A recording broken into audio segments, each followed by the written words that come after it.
아까는 괜찮은데 그렇게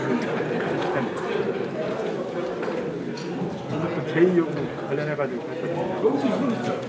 네, 그러니까.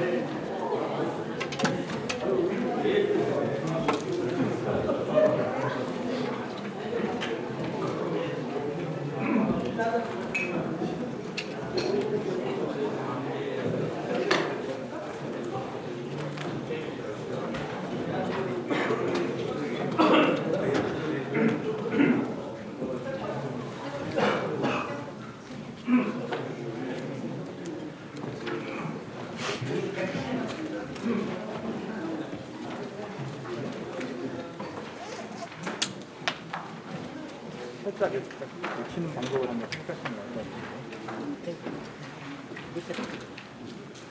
잘 받는 거예요.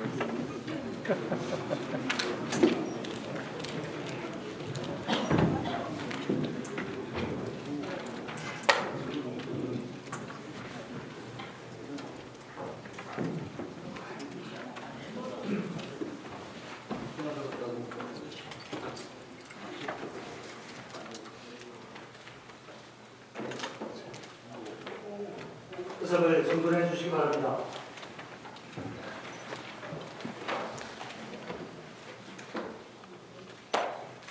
서문이 되었으므로 제81회 세종특별자치시의회 임시회 제2차 본회의를 개의하겠습니다. 먼저 오늘 회의에 불참하는 관계 공무원에 대해 말씀드리겠습니다. 최민호 시장과 이두희 건설교통국장은 공무 부대출장으로, 김현기 충청권 특별지방자치단체 합동추진단 상국장은 신병치료를 위해 오늘 회의에 불참한다는 공문이 제출되었습니다. 의원님 여러분 양해해 주시기 바랍니다. 다음은 회의 진행에 앞서 인사 관련된 집행부 간부공무원 소개가 있겠습니다. 보기동 행정부 시장님 소개해 주시기 바랍니다.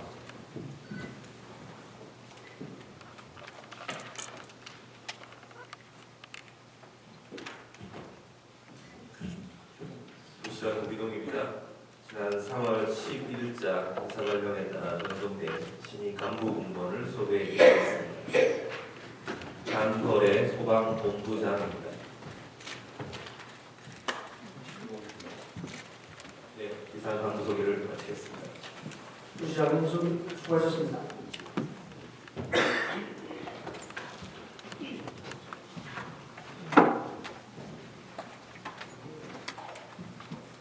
이어서 세종특별자치시의회 회의규칙 제42조에 따라 5분 자유발언을 듣도록 하겠습니다.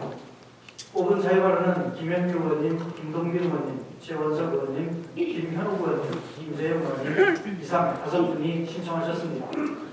발언하시는 의원께서는 제한시간 경과 시 마이크가 차단되니 참고하여 발언해 주시기 바랍니다. 그럼 먼저 김현미 의원님 나오셔서 발언해 주시기 바랍니다.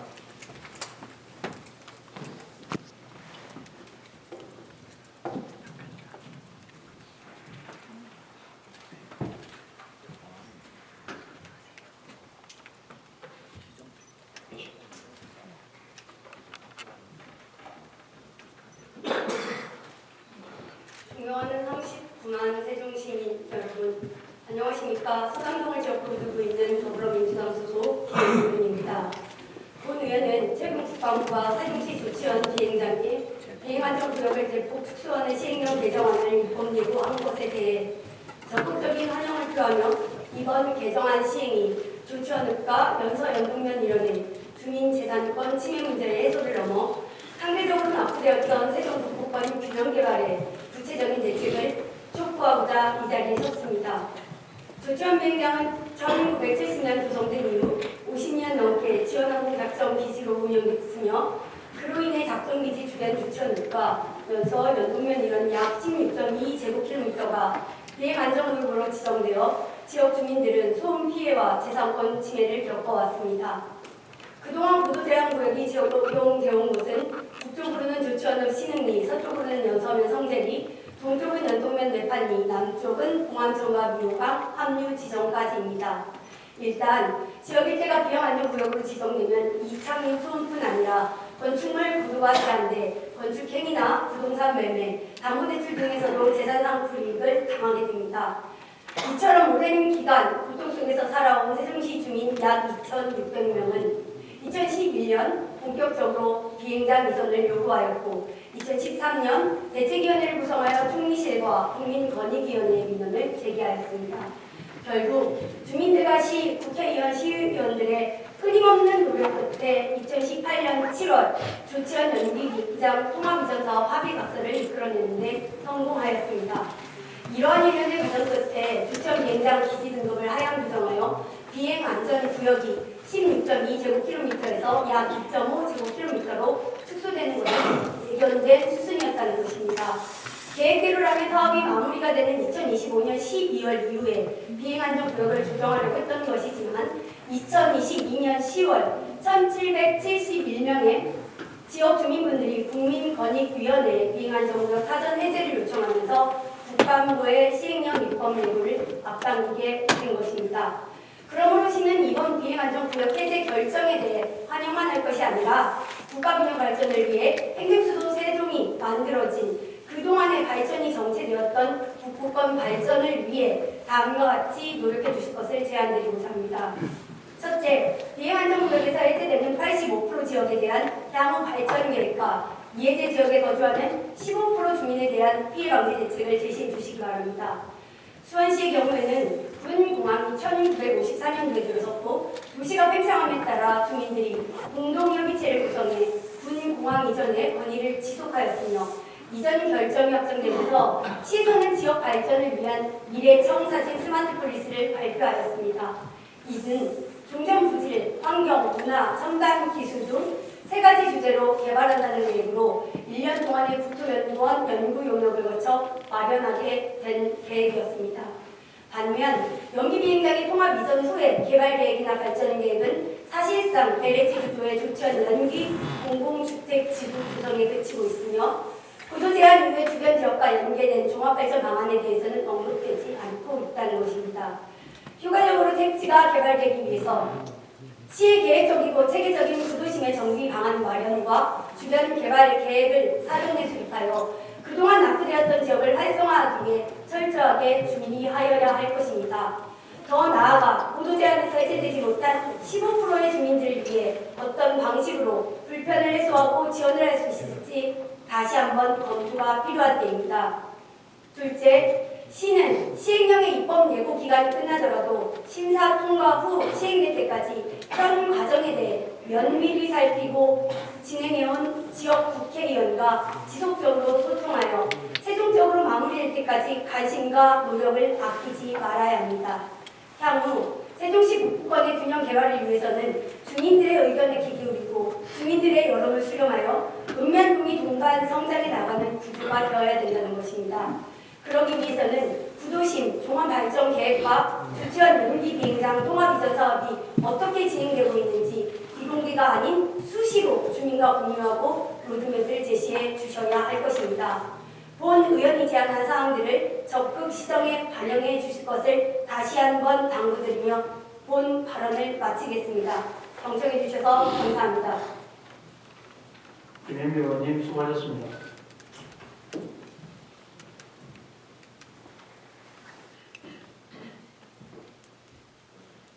다음은 김동빈 의원님 나오셔서 발언해 주시기 바랍니다.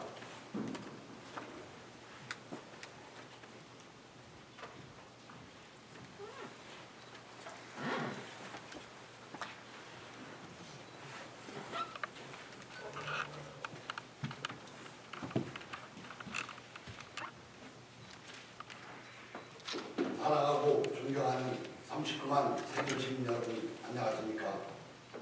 북악면, 금남면, 대평동을 지역구로 두고 있는 국민의힘 김동빈 의원입니다. 본 의원은 오늘 세종시 노인 일자리 창출에 대해 제언하고자 이 자리에 섰습니다. 우리나라는 전체 인구의 17.5%가 65세 이상으로 이미 고령화 사회를 맞이하였으며 2025년에는 초고령화 사회로 진입할 것으로 전망하고 있습니다. 초고령화 사회로 빠르게 진입하는 현재 행복한 은연주를 위해서 가장 필요한 것은 무엇일까요? 바로 경제적 능력입니다. 통계청 발표에 따르면 은퇴 이후에도 생활비 마련 등의 이유로 장래 근로를 희망하는 고령층의 비율이 68%가 넘는 것으로 나타났습니다. 즉, 공적연금이나 공적보조 또는 자녀들의 부양에 의존하기보다는 스스로 경제활동을 통해 건강한 노년기를 준비하고자 하는 고령층의 비중이 상당히 높다는 것을 알 수 있습니다. 본 의원이 생각하는 초고령화 사회 준비 첫 단계이자 노인의 경제활동 진입을 위한 가장 확실한 방법은 바로 지속가능한 노인 일자리라 생각합니다. 세종시에 거주하는 65세 이상 노인 인구가 4만 명이 넘었습니다. 10년 전 1만 8천 명이었던 노인 인구가 2배 넘게 증가한 것입니다. 그러나 이에 비해 세종시 노인 일자리와 사회활동 지원사업 현황을 보면 세종시 전체 노인 인구의 7%인 약 3천 명만이 지원사업에 참여하고 있습니다. 동지원사업은 봉사활동 성격이 강한 공익활동이며 사회적 도움이 필요한 영역의 서비스를 제공하는 사회서비스, 소규모 매장 및 사업단 등을 공동으로 운영하여 일자리를 창출하는 시장이며 수의처와 연계하는 취업 알선형으로 구분하여 운영되고 있습니다. 그런데 이마저도 봉사적 성격이 강하고 단시간 일자리인 공익활동형 비중이 전체 사업인 70% 이상을 차지하고 있어 실질적인 고용 창출이라기보다는 일시적인 소득 지원에 가까운 형태입니다. 이와 같은 일자리로는 노인들이 경제적 능력을 지속적으로 이용하고 건강한 노년의 삶을 영위하는 데 한계가 있습니다. 즉, 고령층의 안정적인 노후소득 보장을 위한 체계적이고 장기적인 일자리 및 사회제도가 부족한 현실입니다. 지금 고령층이 진정으로 필요한 것은 지속가능한 소득 보전과 건강한 노후 생활을 위한 일자리입니다. 따라서 단순히 경제적 소득 보충을 위한 일자리보다는 지속가능한 양질의 일자리 창출을 위해 사회적 영향력 있는 일자리와 연계하고 소유자 욕구를 반영한 일자리를 늘려야 합니다. 은퇴한 노인을 어떻게 부양하느냐보다 이들을 어떻게 사회 구성원으로 활동할 수 있도록 하느냐에 초고령화 시대 대응 방안을 초점을 맞춰야 합니다. 단순 노무, 단기 아르바이트식 일자리를 줄이고 중장기적인 고령층 노동력 활용 방안을 다각도로 분석해 새로운 노인 일자리 창출, 정책 개발이 필요한 시점입니다. 세종시는 노인 일자리 발굴을 위해 적극적으로 앞장서 주십시오. 지속 가능한 노인 일자리 창출과 실효성 있는 일자리 지원 사업을 적극 추진해 주실 것을 당부하며 이상 5분 자유화를 마치겠습니다. 경청하여 주셔서 감사합니다. 임금민 의원님 수고하셨습니다.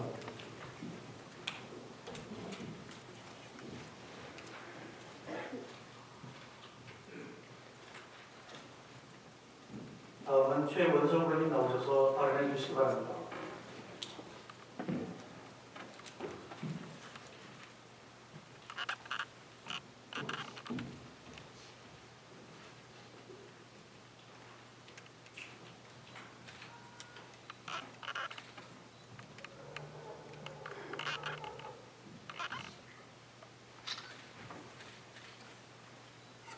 존경하는 39만 세종시민 여러분, 선배 동료 의원님과 공무원 여러분, 안녕하십니까? 도담동을 지역구로 두고 있는 국민의힘 소속 최원덕 의원입니다. 본 의원은 우리 세종시의 미래를 위한 5개 건물 정책에 대해 제안하고자 이 자리에 섰습니다. 본 의원이 지난번에도 말씀드린 바와 같이 세종시는 현재 상가 공시율이 매우 높고 대다수 지역의 상권들이 빠르게 줄어들고 있습니다. 이런 상황에 코로나19로 인한 경기 침체가 겹쳐 일부 상인들은 이를 극복하기 위해 과도한 5개강 건물을 사용하고 있습니다. 그러나 이런 현상은 우리 세종시 세종시의 도시 브랜드 확립, 안전 및 주거환경 조성, 그리고 건강한 상권 형성에 악영향을 끼칠 우려가 있어 확실한 체계 정비가 필요합니다. 먼저 과도한 고객 광고물은 도시 미관을 포함한 도시 브랜드 형성에 악영향을 끼칩니다. 이 사진은 정부청사 인근 건물입니다. 외벽과 창문 프레임에 경쟁적으로 설치된 과다한 시트지 광고로 인해 주변 경관과 조화되지 못하고 있으며 이뿐 아니라 바닥에 뿌려진 유흥업종 광고 전단지와 홀로그램 또한 악영향을 끼치고 있습니다. 참고로 2021 세종시 창무 이용 광고 현황 조사 및 개선 방안 연구에 따르면 시민들의 약 85%가량이 시트지 광고가 지역 브랜드 가치에 영향을 끼친다고 답하셨습니다. 둘째, 불법 모계 광고물은 안전과 주거 환경에도 좋지 않습니다. 보행자 도로에 설치된 에어라이트는 통행을 방해하고 바닥에 노출된 선정적인 광고물은 안전한 환경에서의 보육이라는 보편적 행복 추구권을 위협하고 있습니다. 외벽을 감싼 시트지는 화재 사고 시 더 큰 피해의 원인이 되고 통풍과 채광을 가로막는 등 건강과 안전에 잠재적인 위험 요소가 되고 있습니다. 주거지역이나 학교 인근 일부 상권은 불법 마사지 업소나 바, 노래방 등 청소년 점사에 좋지 않은 광고물이 난립하고 있어 지역 주민들도 기피하는 상권이 되어가고 있고 또한 이 사진과 같이 BRT를 이용하는 시민들이나 학교나 학원에 가야 하는 어린 학생들은 어쩔 수 없이 이런 상권을 지나야 하기 때문에 해당 지역의 불안과 불만이 매우 심각한 상황입니다. 셋째, 이러한 현상이 지속된다면 해당 상권에도 좋지 않은 영향을 끼치게 됩니다. 가족 분들이 많은 세종시 특성상 선정적인 불법 우회 광고물이 있는 상권을 피하게 돼요. 일반 식당 및 카페는 모두 떠나고 결국 유흥 관련 업종만 남는 상권이 될 것입니다. 이런 업종은 단속이나 유행에 따라 금방 사라져 공식이 되거나 아니면 취객이나 비행 청소년만 찾는 우범지역 혹은 기형적인 상권으로 남게 될 것입니다. 세종시를 포함한 많은 지자체들이 불법 우회 광고물의 대책으로 창문을 이용한 시트지를 허용하고 있지 않음에도 불구하고 법적 근거의 미비함으로 단속하고 있지 못하는 실정이며 또한 에어라이트나 전자빔, 전단지 등 도로환경 개선을 위해 담당 공무원이 바쁜 상황 속에 단속을 나가더라도 일시적인 효과만 있을 뿐 근본적인 해결책이 되지 못하는 상황입니다. 시장님, 세종시 도시브랜드 향상과 안전한 주거 환경 조성, 장기적인 상권 회복을 위해 정책 제안 드리고자 합니다. 무조건적인 단속과 철거가 아닌 동참하는 상인들에게 혜택을 제공하는 등 대안을 마련하여 상인들의 자발적인 참여를 유도해야 합니다. 이 사진 앞서 보여드렸던 건물 바로 길 건너에 있는 상가로 시트지 광고 없이 깔끔한 외관으로 도시 브랜드 형성에 일조하고 있습니다. 시민 중 80% 이상이 디지털 사인지가 창문 광고에 대안이 될 수 있다고 답변하였고 지역 상점과 안내 어플을 개발하여 온라인 플랫폼을 통한 홍보 방안을 마련하는 것도 좋은 아이디어가 될 수 있습니다. 이런 대안을 이용하여 상인들과 건물주의 자발적인 참여를 끌어내고 추후 창문 이용 광고에 대한 법률이 개정된다면 그를 근거로 하여 도시미관 개선 사업을 추진할 수 있을 것입니다. 예산이나 인력 등의 문제로 일괄적인 개선이 어렵다면 일부 상권, 예를 들면 학생이나 가족 단위의 손님이 많이 찾는 상권을 선정하여 시범적으로 사업을 시행하는 방안도 고려할 수 있습니다. 당장 시각적인 홍보 효과가 사라져 매출 감소에 걱정은 있겠지만 장기적으로 볼 때 그 지역의 상권을 살리는 방법이라고 본 이유는 확실합니다. 타 지역의 사례를 살펴보면 도시가 발전하고 상권이 자리 잡고 있는 지역을 확실하게 정리하지 않으면 나중에는 더 큰 비용과 시간 그리고 노력이 필요하게 될 것입니다. 본 의원이 제안한 사항들을 적극적으로 검토하여 추진해 주실 것을 당부드리며 발언을 마치겠습니다. 끝까지 경청해 주셔서 감사합니다.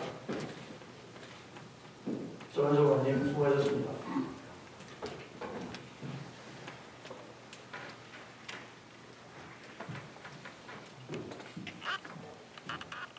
다음은 김현우 의원님 나오셔서 발언해 주시기 바랍니다.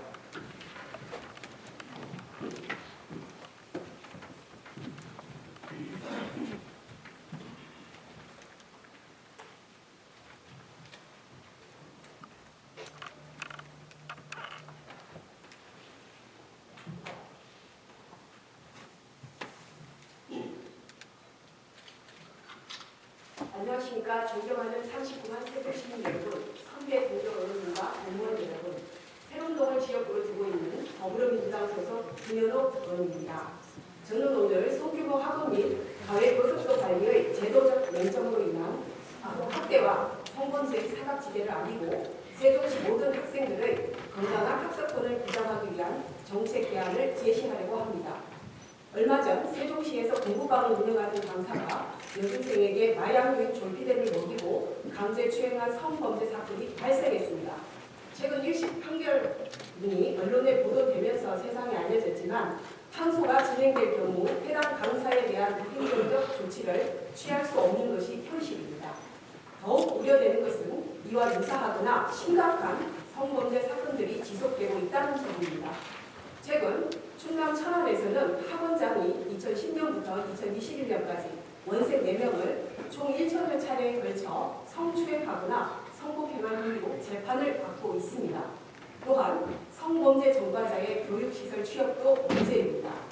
지난 3월 2일 발표한 여성가족부의 전국 성범죄자 취업 제한 점검 결과에 따르면 아동 청소년 관련 기관에 취업한 성범죄 전과자가 81명에 달했고 이 중 학원과 교습소, 체육시설을 포함한 사교육시설에는 절반이 넘는 48명이 불법 취업한 것으로 나타났습니다.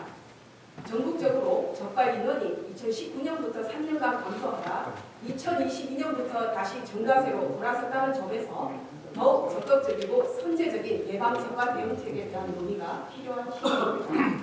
우리나라는 청소년 성보호법과 아동보호제도에 따라 성범죄와 아동학대 범죄 전력으로 취업 제한 명령을 받을 경우 최대 10년 동안 아동 청소년 관련 기관 등을 운영하거나 취업하는 행위를 법적으로 금지하고 있습니다. 특히 두 법률에서 취업 제한 명령을 선고받은 자에 대한 아동 청소년 관련 기관 운영 및 취업 실패를 연 1회 이상 점검 확인해야 한다고 명시하고 있습니다. 문제는 수사 착수 시기 및 항소 등의 절차로 성범죄 확정 판결이 조사 시기와 맞물리지 않을 경우 많은 학부모들이 우려하는 추가 범죄의 가능성을 배제할 수 없다는 점입니다. 교육공무원의 경우 교육공무원법에 따라 제도적 장치가 마련되어 있는 반면 학원과 개인 교습소 등 학원법의 적용을 받는 사업자나 종사자에 대해서는 성범죄 고발 고소에 따른 수사나 조사가 진행되더라도 교육청은 어떠한 조치나 대응을 할 수 없습니다. 법원에서 확정 판결이 나더라도 부주의와 의도적 은폐 등으로 범죄 경력 조회 대상에 포함되지 않으면 사실상 관리감독의 사각지대에 놓일 수밖에 없는 것입니다. 성적, 자기 결정권이 없는 청소년들을 대상으로 우월적 지위 또는 정신적 지배에 의한 성범죄를 일으킬 경우 범죄 사실을 인지하기까지 적지 않은 시간이 걸리는 만큼 제도적인 보완책이 절실한 상황입니다. 3월 2일 기준 세종시에 등록된 학원은 1,037개, 교습소는 338개, 개인가외 교습자는 2,337명에 달합니다. 우리 학생들이 더 이상 성범죄나 학대에 노출되지 않기 위해서는 조속히 학원법 개정에 나서야 합니다.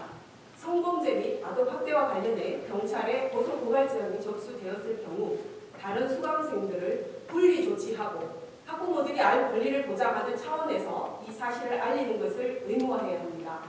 그동안 개인정보보호법과 프라이버시법 등이 이러한 요구를 관철할 수 없는 장벽으로 여겨져 왔지만 교육자들의 높은 도덕성과 교육행위의 공공성, 학생들의 건강한 학습권 보장이 교육 현장에서는 상위 가치로 인식되고 있다는 점에서 국민적 공감대는 충분한 것으로 판단하고 있습니다. 또한 사교육시설의 범죄 행위에 대한 민원 접수 시 교육청의 사실관계 파악을 위한 행정조치 권한도 부여되어야 합니다. 아울러 세종시 교육청과 세종시 관계부서에서는 전국 시도교육감 협의회와 시도지사 협의회 공식 안건으로 건강한 학습권 보장을 위한 학원법 개정 촉구에 관한 건의문을 제출하는 등 선도적으로 노력해 주시길 당부드립니다. 성범죄와 아동학대는 단 한 번의 피해만으로도 평생 상처로 남을 수 있습니다. 가해자나 피해자의 권리 보호를 논하기에 앞서 자라나는 우리 학생들이 추악한 범죄로부터 한 발짝 더 벗어날 수 있도록 의지와 역량을 모아주십시오. 오늘 제안한 사항들이 의견 수렴과 대안 모색을 비롯한 공론화와 제도적 변화에 의미 있는 출발점이 되길 기대하며 발언을 마치겠습니다. 경청해 주셔서 감사합니다. 김현우 의원님 수고하셨습니다.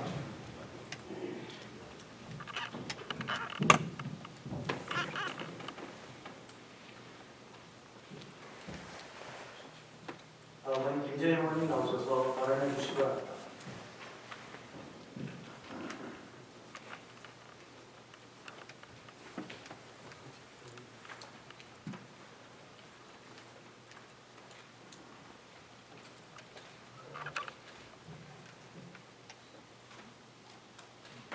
존경하는 39만 세종시민 여러분, 상병 원장님과 선배동 의원님, 그리고 시장님과 교육감님을 비롯한 관계동무 여러분, 안녕하십니까. 보은동을 지역구로 두고 있는 더불어민주당 소속 김재영 의원입니다.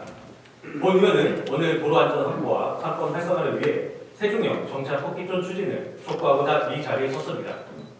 코로나19로 배달과 방문 포장 수요가 급격하게 증가했고 코로나19 영향이 완화되었지만 소비자들은 배달 또는 포장을 활발히 이용하고 있습니다. 최근에는 지속적인 배달비 상승으로 매장을 방문하여 포장하는 고객의 수요가 더욱 급증하고 있습니다.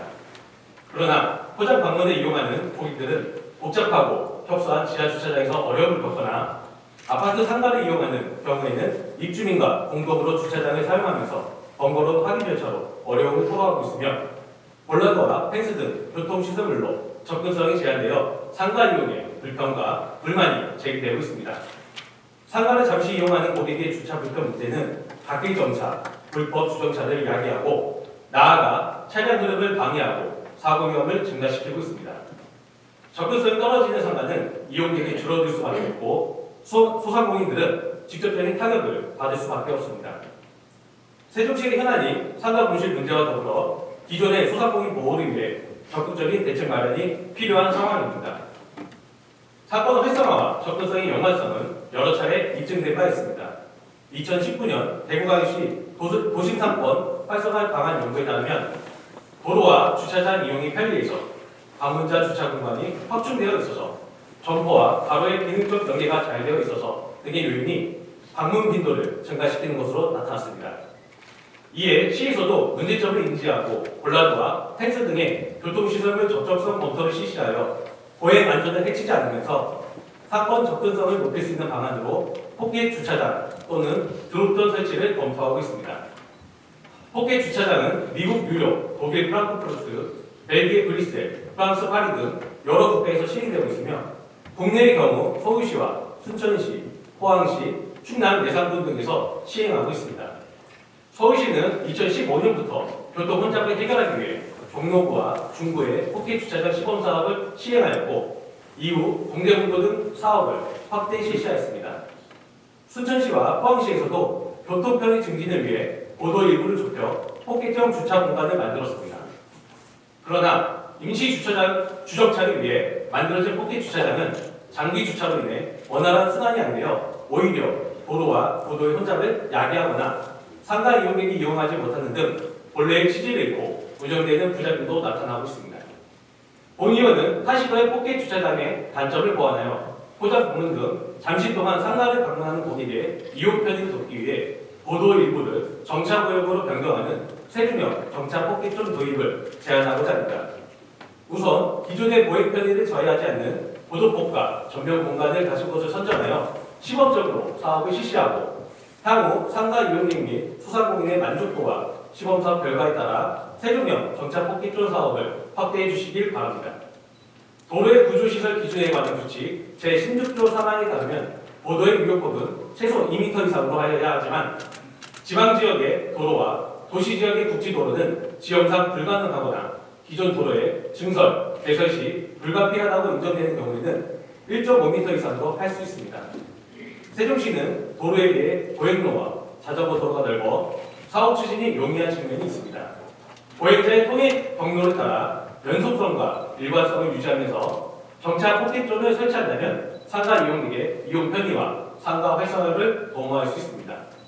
이미 추진 중인 타시도의 사례를 벤치마킹하여 정차 포켓존 설치로 우려되는 사항을 사전에 공포하고 행정의 철저한 관리 방안과 선진적인 이용을 위한 세관이 마련되어야 할 것입니다.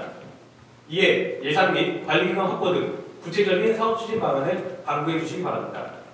세종시 소상공인의 침체와 어려움이 불을 보듯 뻔한 상황에서 상가 접근성 저해 문제를 더 이상 외면할 수 없습니다. 세균과 정착 뽑기촌 추진으로 사건 활성화와 쾌적한 도로 환경이 조성될 수 있습니다.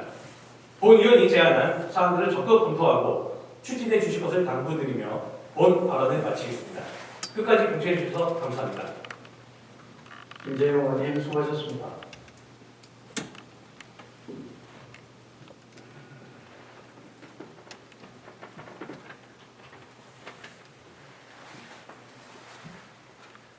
이상 5분 의원께서 발언하신 모든 자유 발언에 대해 집행부에서는 발언 내용을 충분히 검토하여 정책에 적극 반영해 주시기 바라며 구체적인 요구가 필요한 경우에는 별도 보고해 주시기 바랍니다.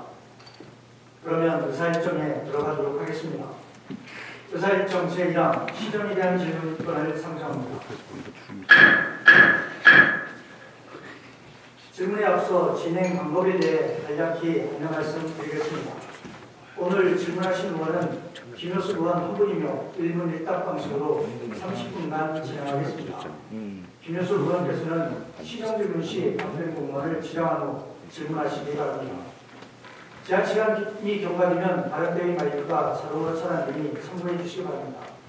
다른 의원님의 추가 질문은 원 질문 후 10분간 진행하도록 하겠습니다. 집행부에서는 충실한 답변이 될 수 있도록 최선을 다해 주실 것을 당부드립니다.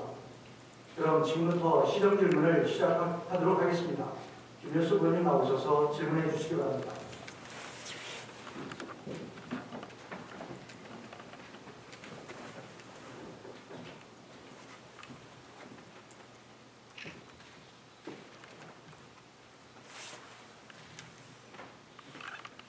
존경하는 39만 세종시민 여러분, 선배 동료 의원님과 공무원 여러분, 안녕하십니까. 나성동을 지역구로 두고 있는 더불어민주당 김효수 의원입니다. 2023년 세종시는 출범 12년 차를 맞아 새로운 기약을 앞두고 있습니다. 국회 세종의사당과 대통령 세종집무실 설치를 앞두고 실질적인 행정수도로의 면면을 가져가고 있습니다. 또한 세종시 안에서는 국가균형 발전과 국가경쟁력 제고라는 사업 목적에 따라 2030년까지 행정수도가 순차적으로 건설되고 있고 어느덧 3단계 계획 중 마지막 단계인 도시기능 및 기반시설 등의 성숙 단계를 거치면서 도시가 완성하는 단계에 접어들었습니다. 행복도시 건설 계획에 따라 2030년까지 행복청과 LH로부터 인수 예정인 공공시설물 118개 중 지난해까지 73개를 인수하였고 올해 5개를 인수할 계획을 가지고 있습니다. 그동안 공공시설물이 세종시에 인수되면서 도시의 완성도가 높아지고 단계적으로 자리를 잡아가고 있고 시민의 편익이 크게 증대되었습니다. 하지만 그 이면에 여러 문제점이 드러나면서 우리 시는 풀어야 할 커다란 숙제를 안게 되었습니다. 주로 공급 시기와 수요의 시차 발생 그리고 도시 건설에 참여하는 다양한 이해관계자 간의 각각 다른 의사결정 기준, 사업 시행과 승인 그리고 인수 운영 주체위원회로 발생하는 문제들입니다. 본의원은 오늘 공공시설물 인수 과정에서 수요와 공급이 톱니바퀴처럼 맞물려 돌아가지 않으면서 막대한 피해를 입고 나아가 안전까지 위협받게 되는 시민의 입장을 대변해 공공시설물 인수와 관련한 우리 시의 역할에 대해 되짚어보고 앞으로의 정책 방향을 명확하게 설정하며 대응 전략을 마련하고자 몇 가지 질문과 대안 제시를 하고자 합니다. 고성진 미래전략본부장님 답변서로 나와주시기 바랍니다.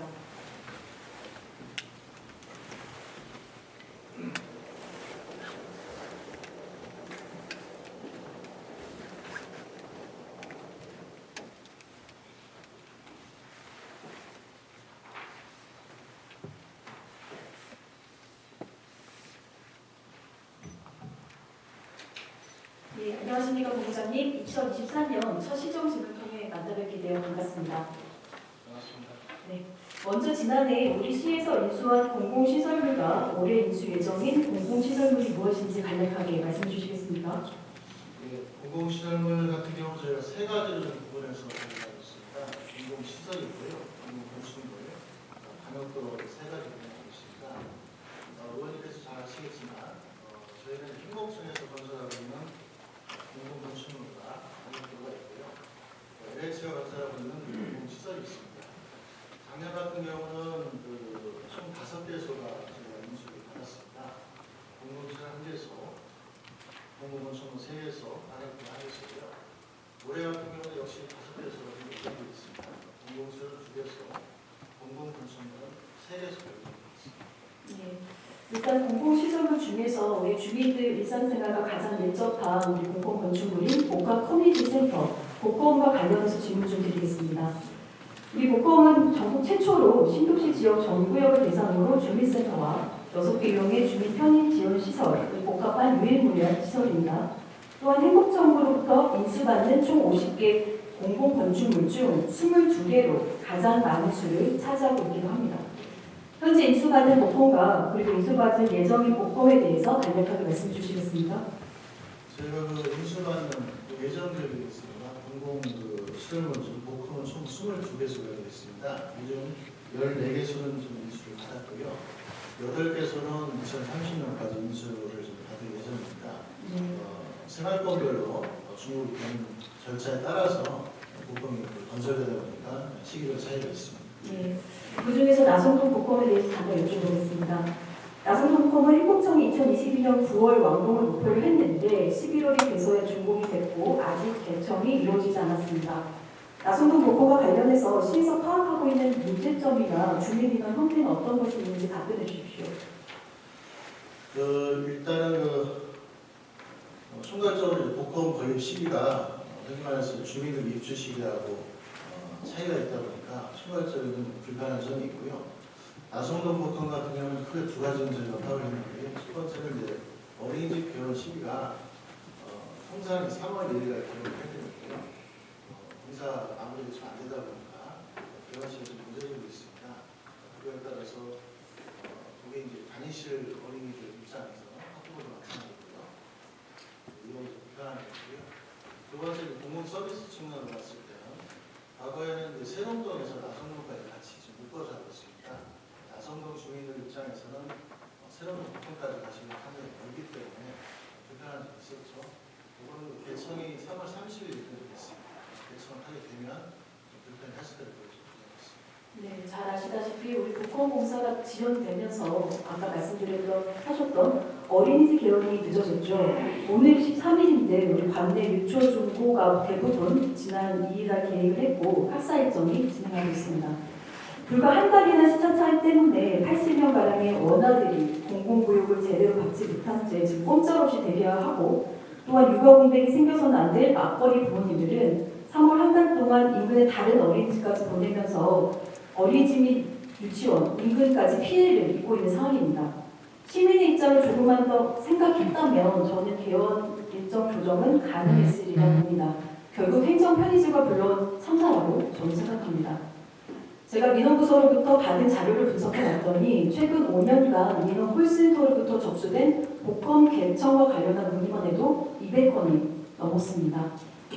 어린이집 경뿐만 아니라 주민 생활과 밀접한 사항에 대해서 먼저 알리고 다양한 정보를 제공하는 적극 행정이 필요하지 않겠습니까?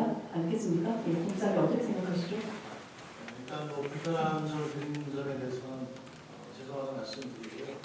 아까 말씀드렸습니다. 복검 개청 시기가 나성동 같은 경우는 작년 제가 알고 있기로는 9월 예정이 되니까 한 2달 정도 늦어졌습니다. 이거 아무래도 절대 공기 부족으로 인해서 좀 늦어졌고요. 그거에 따라서 저희 어린이집 공사도 후속으로 들어가게 됩니다. 좀 늦어진 이유가 됐고요. 공사하는 과정에 이제 두 가지 또 어린이집 쪽에서 요청 사항이 있었는데요. 첫 번째는 어린이도 이제 남녀 부분에서 화장실을 써야 됩니다. 원래는 이제 한 개소 예정이 있어 공사 진행 중에 바꾸는 요청이 생겼고요. 네, 일단 여러 가지 저도 상황을 고려하지만 한 달이라는 시차 차이는 행정적으로나 편의적으로는 좀 앞당길 수 있을 거라고 생각이 들었습니다. 네, 그런 부분들 다음 복검에 있어서는 좀 연락에 좀 주의 부탁드리겠습니다. 예, 저희는 복검 공사 현황 일정 그리고 개청 예정 계획, 복검에 설치될 예정 시설 등 관련한 총체적인 내용에 대해서 좀 더 명확하게 홈페이지에 게시를 하고 또한 개청을 앞두고 궁금해하시는 시민들을 위해서 현수막이라든가 대신 홍보 방법 이런 방법들을 좀 강구해야 된다고 생각이 듭니다. 그런 매뉴얼 개발에 조금 더 신경 써주시기 부탁드리겠습니다. 그리고 4다시 생활권 재편동 한번 또 보겠습니다. 여기는 좀 더 심각한 상황인데요. 2022년 12월 말 기준 지편동 인구가 약 13,000명입니다. 입주율이 93%나 되는 건데요. 22년 상반기부터 입주가 시작했는데 현재 25년 하반기가 되어서야 복합이 준공할 예정입니다. 지평동 주민들은 4년 가까이 커다란 불편을 감수해야 되는 상황이죠. 이뿐만이 아니라 삼성천변 자전거 도로, 공원 단지, 삼성천 바다분수 개장 연기 등 생활권 전체적으로 뭐 하나 제대로 갖춰지지 못한 상태로 시민들이 불편이 가중되고 있습니다. 왜 이런 상황이 계속되는 건가요? 다시 반복된 말씀입니다만 저희 도시 특성이 상당히 오래 기간 건설이 되고 있습니다. 그 과정에 생활권별로 건설되고 있고요. 주로 이제 입주의 형태가 아파트죠. 공동주택인데 이거는 민간에 저희가 LH 분양을 받게 되면 아파트 입주 일정에 따라서 주민들 입주를 하게 됩니다. 거기에 맞춰서 저희가 보통이라든지 공공 서비스를 제공을 해야 되는데 행복동은 나름 일정을 조절해서 하고 있습니다만 아무래도 동시에 입주가 안 되다 보니까 조금 불편함들이 발생하는 건 좀 불가피하다는 말씀을 드리겠습니다. 제가 봤을 때는 일부 불편한 게 아니라 지금 시민들은 굉장히 불편한 상황에 처해 있습니다. 행복청 LH 세종시가 시설물 인수랑 관리 있어서 각각 다른 영역 안에서만 책임지려고 하는 상황이 계속되다 보니까 이렇게 주민 불편이 발생하고 또한 안전과 제격되는 것으로 생각이 됩니다. 그런데 이 경우에도 우리 시민들은 어떤 이유로 어떤 상황이 이렇게 지속되고 있는지 제대로 알지 못하고 있습니다. 그래서 같은 민원이 계속해서 반복되고 있고 행복청 LH 세종시를 돌고 돌아서 우리 책임 있는 부분에 대해서만 부분적인 정보를 알게 되고 있는 실정입니다. 자료 하나 보겠습니다. 국민신고에서 행복청과 LH로 2018년부터 5년간 입안된 민원 등 접수일 건이 8,300건에 달합니다. 해마다 평균 1,655건이 넘는 두 기관에 대한 시민의 불편사항이 쏟아지고 있다는 얘기입니다. 알고 계셨습니까? 네, 이렇게 알고 계셨는데 더 노력을 하셔야 될 것 같습니다. 시민의 입장에서 생각하는 적극 행정, 시민의 알 권리, 정보 공개의 중요성 측면에서 부족함 없이 대응해서 시민들의 불편을 초래하는 행정이 아니라 시민의 불편은 해결하는 행정으로 신뢰를 높여가 주시기 바라겠습니다. 공공시설 인수와 관련해서 지속적으로 제기되는 문제 중에 하나가 행복청 LH 세종시의 이원화된 행정체계와 협업에 관한 사안입니다. 행복도시 건설을 구상하는 초기 단계부터 꾸준히 강조되고 있는 부분인데요. 그동안 세종시는 기관 간 협업, 소통에 있어서 어떤 역할과 노력을 했는지 말씀해 주십시오. 말씀하신 것처럼 먼저 말씀드리는 주민들께서 정보를 제공받을 수 있는 방법이 현재까지는 행복청 홈페이지라든지 전화를 하시게 되면 유선상에 설명을 드리고요. 현장에 가시면 허가 표지 칸이 있죠. 그렇게 하고 있습니다만 이번에 좀 문제점 지적하셔갖고 홈페이지에 가게 되면 사전 정보 공고라는 항목이 있습니다. 여기에 총 19개 항목이 있는데 여기에 공사 현황에 대해서 좀 선제적으로 정보를 제공할 수 있도록 저희가 준비한다는 말씀을 드리고요. 협업 관계는 저희가 2013년도에 행복청 LH 공공시설물 인수 인계 시에 실무 협의를 운영하자 합의를 했습니다. 쭉 운영을 하고 있고요. 2020년 이후로 보게 되면 저희가 총 54회 실무협의를 했고 별도 업무량 협약을 한 3번 정도 해서 중요한 시설물에 대해서는 시민들께서 좀 유리하게 이용할 수 있도록 노력을 하고 있다는 말씀드리겠습니다. 네, 일단 실무협의를 뒤에서 여쭤보고 공공시설물 인수 점검과 관련해서 우리 부서 답변 내용 중에 2022년 12월 말 기준 지적사항 있죠. 네, 4,038건 중에서 3,907건을 조치해서 조치율이 97% 가까이 된다고 하셨습니다. 알고 계시겠지만 이 자료 안에 합동 점검이나 인수특위를 통해서 지적된 사항 중에 미반영 사항은 포함되지 않고 있습니다. 주로 미반영 사항은 어떤 내용인가요? 일단 공사라는 게 이제 공사 발주를 하게 되죠. 설계대로 공사를 하게 되고 저희가 이제 그거를 인수를 받게 됩니다. 미반영이라는 거는 인수받는 입장에서 필요수를 말씀을 드리는 거고요. 주는 인수를 이제 해주는 입장에서는 당초 계획이 없기 때문에 공기도 좀 따져야 되고 예산도 따져야 되기 때문에 이게 좀 어렵다는 좀 얘기고요. 그래서 사실은 이제 앞으로는 저희가 설계라든지 시공 단계에서 조기부터 저희가 좀 들어가서 행복청 LH 협의를 좀 해드리도록 하겠습니다. 저희가 오늘 하는 이유에 대해서도 답변을 주셨어요. 저희가 설계 단계부터 반영이 될 수 있게끔의 노력을 하기 위해서 이 자리를 만든 건데요. 또 여쭤보면은 가장 최근 인수특위 회의 때 보고받은 우리 자료만 해도 119 특수구조단과 2-4 생활권 복권 합동정가 조치 결과 지적사항이 총 186건, 이 중에서 미반영 사항이 60건, 그리고 조치 완료 결과가 126건입니다. 그러니까 미반영 사항이 32%나 되는 건데요.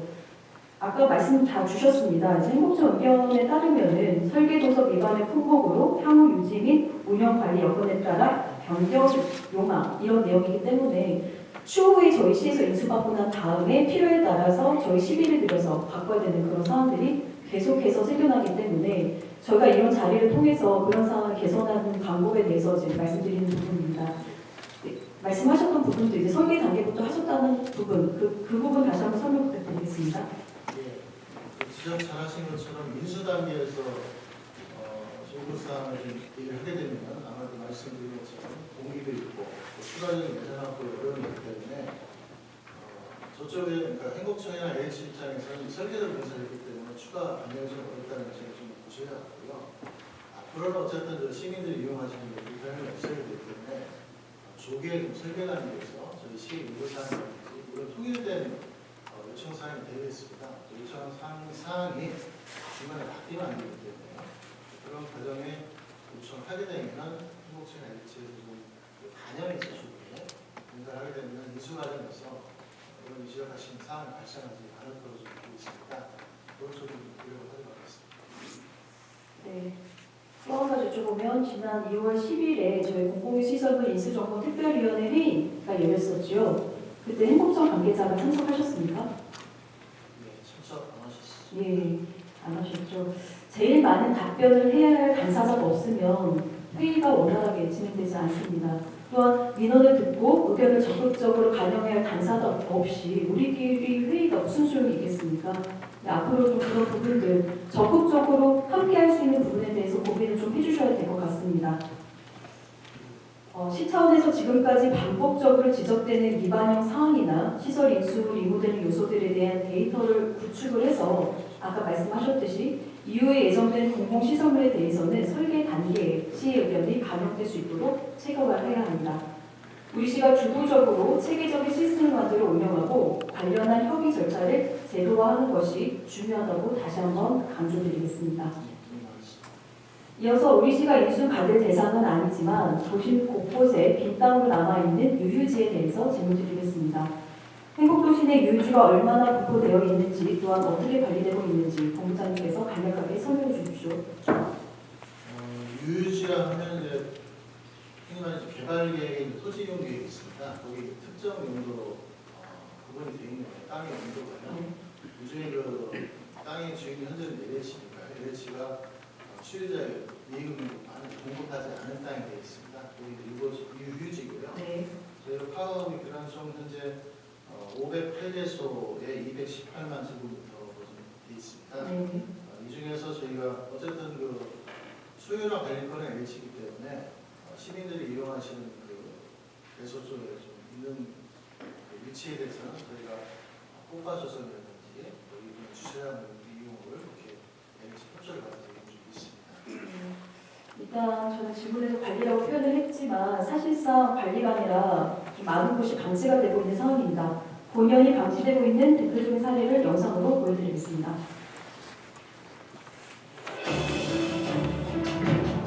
저는 지금 나성동 중심 상권과 아파트 밀집 지역 한가운데 있는 LH 유휴부지에 나와 있습니다. 이렇게 황폐화된 곳이 나성동 중심 상권에 있다는 사실 믿어지십니까? 이곳은 작은 쓰레기뿐만이 아니라 대형 쓰레기까지 투척되는 공간으로 변질되어 있어 시와 LH의 특단의 조치가 필요합니다. 이곳은 11,600제곱미터, 즉 3,500평이 넘는 이곳에 마시고 던지는 음료수병과 술병, 나아가 의자와 장롱 등 가구 폐기물까지 수많은 쓰레기가 쌓여 있습니다. 외부에서는 치울 수가 없고 관리가 안 되다 보니 쓰레기 양은 날이 갈수록 많아지고 있는 상황입니다. 나성동에 제가 입주한 지 2년이 다 되어가는 지금 이 시점까지 나성동 한복판에 이렇게 덤불숲이 있다는 게 지나다니면서 미관상으로도 좋지 않았지만 보시다시피 지금 쓰레기도 많고 또 제일 중요한 거는 이곳이 위험한 장소로 변질될까 항상 그게 제일 염려스러웠었습니다. 어차피 나성동은 모두가 주상복합이어서 아파트 생활들을 하시기 때문에 이 넓은 공간을 주민들이 직접 나와서 텃밭을 가꾸거나 아니면 주민들이 직접 가꾸고 꽃밭 같은 것으로 활용을 하게 된다면 미관상으로도 좋지만 함께 할 수 있는 공간이 될 것 같아서 좋은 거라고 생각이 됩니다. 이곳의 상황 어떻게 보십니까? 잠깐 좀 비판하는 것이 네. 우리 시가 LH랑 적극 협의해서 이렇게 마구잡이로 쓰레기가 쌓이고 방치지 않도록 관리할 수 있는 방안 마련이 시급합니다. 나아가 10년 공간으로 조성될 수 있도록 활용 방안을 적극 강구해야 합니다. 지금 보시는 사진 자료는 2021년 6월 세종시 가람동 유휴지 꽃이 뿌리기 행사 장면입니다. 또한 충남 내표시에서는 유휴지 69만 제곱미터를 꽃밭과 주말 농장으로 조성하는 경관 특화 사업을 추진했습니다. 충남개발공사와 LH, 건설사 등 토지 소유자가 땅을 무상으로 대여했습니다. 다음 사진은 유휴지에 텃밭을 조성한 경기도의 사례입니다. 2019년 용인시 흥덕지구에서 LH 유휴지에 공영도시농업농장을 조성하기도 했고 2020년에는 경기도가 경기도시공사 LH와 협력해 화성, 통탄 등 세 곳의 방치된 유휴지를 도시명 텃밭으로 탈바꿈했습니다. 유휴지를 단순히 우리 시의 관리 권한이 없는 방치된 공간으로 두지 않고 꽃밭을 만들어 시민을 휴식 공간으로 사용하거나 아니면 도시명 텃밭으로 조성해 가족과 이웃의 행복한 소통의 공간, 아이들의 친환경 자연 학습 공간으로 얼마든지 활용할 수 있습니다. 공장님, 세종시에서 다른 지역보다 더 다양하고 적극적인 사례를 만들어 볼 수 있지 않을까요? 좋은 의견이시고요. 말씀하신 그 시의원이라고 해서 나성동 흔히 말해서 상권 앞에 있다 알고 있습니다. 일단 나대지를 현재 있는데 울타리를 친 목적이 관리를 잘하자는 취지로 울타리를 친 건데 쓰레기 일단 추적하신 거죠. 그런 땅에 대해서 원칙적으로 매각하는 게 원칙입니다만 현재 LH 집단체 관계인들과 요새 경기도 좀 어렵기 때문에 가는 공간이 분양되기는 못합니다. 그래서 그 상태가 상당히 오래갈 수 있기 때문에 어떻게 활용할지는 제가 LH 한번 해보겠습니다. 어쨌든 소유권과 관리권을 갖고 있는 LH 협조를 받지 않으면 상당히 어렵고요. 말씀하신 것처럼 가람동 쪽 토시들이도 LH 적극적인 협조가 있었기 때문에 가능한 행사였습니다. 그래서 저희가 좀 올해 어떻게 할지를 좀 LH 측과 최종 공모되어 있습니다. 제가 표현을 해보도록 하겠습니다. 네, 감사합니다. 더 나은 세종시의 해법을 모색하고 미래 비전을 제시하고 주도해가는 주체는 결국 행복청 LH가 아닌 세종시라고 생각합니다. 어렵겠지만 더 중요한 시기에 세종시의 주요 현안을 맡아 총괄하는 미래전략본부의 역할에 최선 다해주시기 당부드립니다. 답변하시냐고 고생하셨습니다. 자리로 돌아가십시오.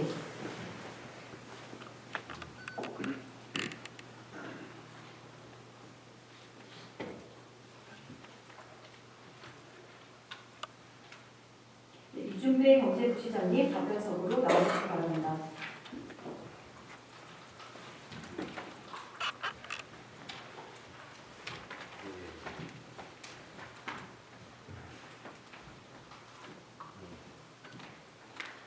네, 부시장님 안녕하십니까?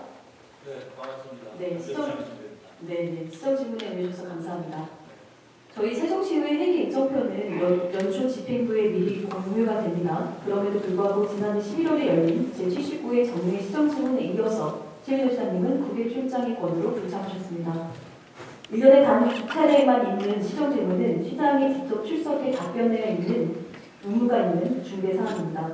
2번 연속해서 불참하셨다는 것은 시민의 대기관인 의회의 역할을 경시하는 태도로 보여집니다. 올해 11월에 있을 시정질문에서는 최민호 시장님이 꼭 답변하시길 바라겠습니다. 앞서 미래전략본부장님께 공공시설물 인수에 관해서 질문을 드렸는데요. 부시장님께도 이어서 질문 드리겠습니다. 부시장님, 지금 우리 시에서 공공시설물 인수와 관련한 업무를 담당하는 부서와 인력 현황에 대해서 파악하고 계시죠? 예. 현재 인원은 2명으로 구성이 되어 있고요. 미래전략본부 미래전략 미래수도 기반 조성과에서 정규여건 개선 담당에서 현재 공무시설을 인수 총괄합니다. 이전 업무는 도시성장본부 행정도시지원과 공공시설 인수 담당에서 했었습니다. 혹시 그때 담당 인원은 몇 명이었는지 아시나요? 예, 3명으로 알고 있습니다. 네, 그렇죠. 구체적인 개별 사안에 대해서는 우리 소방부서에서 담당하고 있다고 하지만 개별 부서에서 담당하는 내용을 총괄하는 업무만 하는데도 현재 인력은 저는 턱없이 부족하다고 생각하는데요. 앞서 본부장님께도 행복청 LH와 소통 협업을 할 수 있는 체계 구축에 대해서 제안드렸는데 지금 부서 현원으로는 관련 업무를 담당할 여력이 절대적으로 부족한 것이 사실입니다. 부시장님, 인력 충원의 필요성에 대해서 어떻게 생각하십니까? 예, 저도 공감하고 있고요. 21년 8월 이전에 3명으로 구성돼서 본 업무를 이제 진행을 해왔거든요. 그리고 나서 그 이후에 저희들이 이제 인력이 2명으로 현재 현 업무를 진행하고 있습니다. 하고 있는데 상당히 좀 부족하다는 느낌은 저희들도 가지고 있고요. 지금 현재 지원 업무까지 수행하고 있어서 항행사항에 있어서 대응이 좀 늦어지고 있는 게 현실입니다. 네, 인력 충원이 조속히 이루어질 수 있도록 우리 부시장님께서 충분한 노력을 해주실 거라 믿겠습니다. 예, 이어진 분들입니다. 부시장님, 출범한 지 8개월 차가 된 미래전략본부의 방향성에 대해 한번 되짚어보겠습니다. 미래전략본부의 그동안의 성과는 어떻습니까? 우선은 시정 4기가 출범하면서 시장님께서 시민들에게 약속했던 공약사항들, 특히 미래전략 수도로서의 여건과 그리고 그거에 따른 다양한 그 공약에 대한 부분들을 집중적으로 향후 현실화하는 데 있어서 그 역할에 미래전략본부의 역할이 있다 이렇게 생각하고 있고요. 그런 역할들을 지금 차근히 하나씩 준비해서 진행하고 있습니다. 시장님의 핵심 가치가 담긴 부서로 이해가 되는데요. 본부장님이 불과 5개월 만에 교체가 됐습니다. 업무를 제대로 파악하기 전에 바뀐 꼴인데요. 특별한 이유가 있습니까? 특별한 이유는 없습니다. 네, 저희들이 미래전략 본부가 해야 될 역할들이 향후에 다양한 기반 시설뿐만 아니라 하드웨어, 소프트웨어 다양한 영역에 있어서의 역할이 필요하고 그런 역할에 있어서 저희들이 지금 현재 본부장으로 있는 구선민 본부장이 본부의 역할에서 본부장의 역할로서 합당하다 생각해서 인사를 하게 됐습니다. 기존에 있었던 부서도 아니고 새롭게 조직한 부서임에도 부서를 이끌어야 할 본부장의 잦은 교체는 직원 사기 정화와 업무 연속성 측면에서 그리 좋은 영향을 미치지 않을 것이라고 저는 생각되면서요. 지난번 5분 발언을 통해서도 말씀드렸지만 미래전략본부의 역할과 기능이 정부 주도의 사업이 다수이고 그리고 계속 아까 앞서서 강조하셨습니다. 최민호 시장님의 공약 사업에 치중돼 있어서 정작 중요한 우리 시와 행복청, LH 허브구조가 제대로 작동이 안 되면서 시민의 불편이 끊이지 않고 그리고 더 나아가 공무원의 업무 과중과 비효율이 계속해서 초래되고 있습니다. 다시 한번 옥상 구조가 되지 않도록 조직 운영의 효율성과 타부서와의 업무 중첩 방지에 대한 고민을 충분하게 해주셔야 될 것 같습니다. 어떻습니까? 네, 맞습니다. 지적하신 바대로 일단 도시성장본부가 일몰되는 조직으로서 그 조직이 향후에 어떻게 시정에 역할을 해야 될지에 대한 굉장히 고민이 컸습니다. 그런 고민에 도시성장본부를 미래전략본부로 전환하면서 그 본부의 역할을 지속 가능하게 만드는 데 초기에 집중을 많이 했고요. 그리고 그 피보팅하는 과정에서 지금 이제 교체되기 전 본부장의 역할이 거기에 좀 있었다 봅니다. 그리고 그 이후에 도시성장본부가 미래전략본부로 전환되면서 말씀하신 것처럼 시가 우리 시장님께서 시민들이 약속했던 내용들을 진행하는 데 있어 아직도 이해관계자나 행복청이라든지 LH의 다양한 협업이 지금 굉장히 중요한 부분 중에 하나거든요. 그래서 그런 역할들도 충실히 해서 걱정하시는 바 없이 일이 잘 추진될 수 있도록 그렇게 노력하겠습니다. 네, 지금 말씀하신 내용 제가 정리하자면 우리 행복청 LH 세종시 협업체계 개선으로 공공시설 인수를 포함해서 남은 3단계 건설사업 과정을 전반적으로 조율하고 필요한 사항에 상시적으로 기획 협의하는 역할을 담당하는 그런 상설협력기구 그게 시설된다고 제가 생각하면 될까요? 이걸 좀 제안을 하고자 한 거거든요. 예, 미래전략본부의 역할이 구청 아까 말씀드린 LH의 그 협업 관계를 조금 더 문제시 되고 있었던 다양한 사항들 그리고 그런 일들에 대한 사전 조율이나 향후에 현실화하는 데 있어서의 행복청의 역할이 굉장히 중요하기 때문에 당연히 그런 영역까지도 미래전략본부가 해야 될 것으로 생각하고 있고요. 지금 현재 미래전략본부만으로도 가능하시리라고 생각이 듭니까? 지금 아까 전에 인력도 제가 좀 지적을 드렸고요. 네, 그렇지는 않습니다. 네. 미래전략본부가 마더 역할을 한다는 의미가 있고요. 시청 전체가 행복청과의 관계에 있어서 시장님 이하 양부시장 그리고 각 실국장들까지도 행복청과의 업무에 각별히 좀 더 노력을 해야 되는 부분이 있다 이렇게 생각합니다. 네, 최선을 다해주시는 것도 저는 공감을 하나 현재 있는 조직에 있어서 굉장히 미흡한 부분이 많이 발생을 하고 원활하게 돌아가기에는 지금 인력이나 구조로 되게 미흡하기 때문에 그래서 상설 협력 기구가 필요하다는 것을 다시 한번 강조를 드린 거거든요. 네. 그래서 현재 어쨌든 저희 입장에서는 행안부의 기준 인건비 확대를 건의하고 있습니다. 그리고 행정 특례에 대한 기준 인건비 적용 그리고 배제를 위한 세금신법 개정을 좀 추진하고 있거든요. 네, 그 비용은 약간 인력이라든가 비용적인 부분이기 때문에 제가 뒤에서 다시 여쭤보고요. 네. 네, 앞으로 우리 지금 현재 국회 세종의사당 건립 등 변화된 여건, 세종시에서는 굉장히 지금 변화가 굉장히 추진되고 있는 곳입니다. 따라서 우리 같은 경우 도시건설의 방향성에 대해 분석하고 보완하고 추진해 가는 것은 세종시의 가장 큰 현재 역할이라고 생각이 들거든요. 그래서 올해가 지금까지 조성된 우리 시 현황을 되짚어 보고 앞으로 나갈 방향에 대해서 재정 기할 적기라고 생각이 듭니다. 그 추진 동력을 상설 협력 기구를 통해 얻길 바라면서 일단 면밀한 검토 부탁드리겠습니다. 네, 알겠습니다. 부장님, 현재 우리 시에서 공공시설 인수 이후에 어떻게 관리 운영하고 있나요? 우선은 공공시설 저희들이 상당히 이제 이전을 많이 받고 있고 또 앞서서 보고 드린 것처럼 이전되는 공공시설에 대한 관리에 대한 관리가 사실 저희 시 재정에서는 큰 영향을 미치고 있는 게 사실입니다. 그래서 다각도로 그런 부분들에 대해서 시설 관리에 따른 여러 가지 리스크를 해지하기 위한 노력들을 좀 향후에 계속 계획하고 또 해나가야 될 것으로 생각하고 있습니다. 네. 지금 관리 운영 같은 경우 우리 각 소관부서에서 진행을 하고 있고 앞서 말씀드린 그 총괄하는 부서에서 지정하고 공공시설을 유지 관리를 하고 있는데 지금 종합계획이 수립이 안 되는 걸로 알고 있습니다. 울산 남구에서는 공공시설물 유지관리 종합계획에 그 공공시설물 유지관리 시스템 활용, 시설물 이관 기준 마련, 공공시설물 유지관리 매뉴얼 등을 담아서 시행하고 있습니다.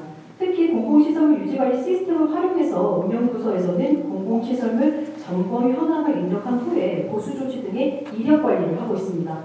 현재 우리 시에서는 종합계획 앞서 말씀드렸지만 안 되는 걸로 보이는데 어떻습니까? 안 된다기보다도요 시설물들 그러니까 저희가 시가 공공시설뿐만 아니라 계획을 말씀드리는 겁니다. 운영 계획이요. 예. 일단은 계획에 대해서는 차근히 지금 지적하신 대로 유지관리 보수뿐만 아니라 초기 유동관리까지 다 아우러서 관리될 수 있도록 그렇게 준비하겠습니다. 네. 그리고 인수 위에 우리 관리 운영에 있어서 가장 중요한 문제가 예산입니다. 앞서 말씀하셨죠. 공공시설물 운영관리비가 세종시 재정을 짓누르는 핵심 요인으로도 전망되기도 하는데요. 시 차원에서 공공시설 인수 이후에 유지관리비 등 필요한 비용에 대해서 예상하고 있으실 거예요. 현재 추계 비용은 얼마입니까? 현재 22년까지 73개 인수를 완료했는데요.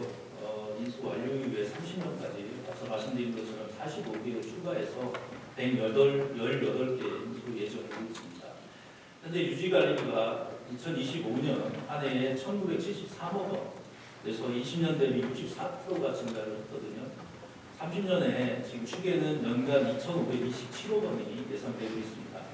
25년 대비해서 28%가 될 것으로 예상하고 있습니다. 네, 그 재원 확보 방안에 대해서 계획 좀 말씀해 주시죠.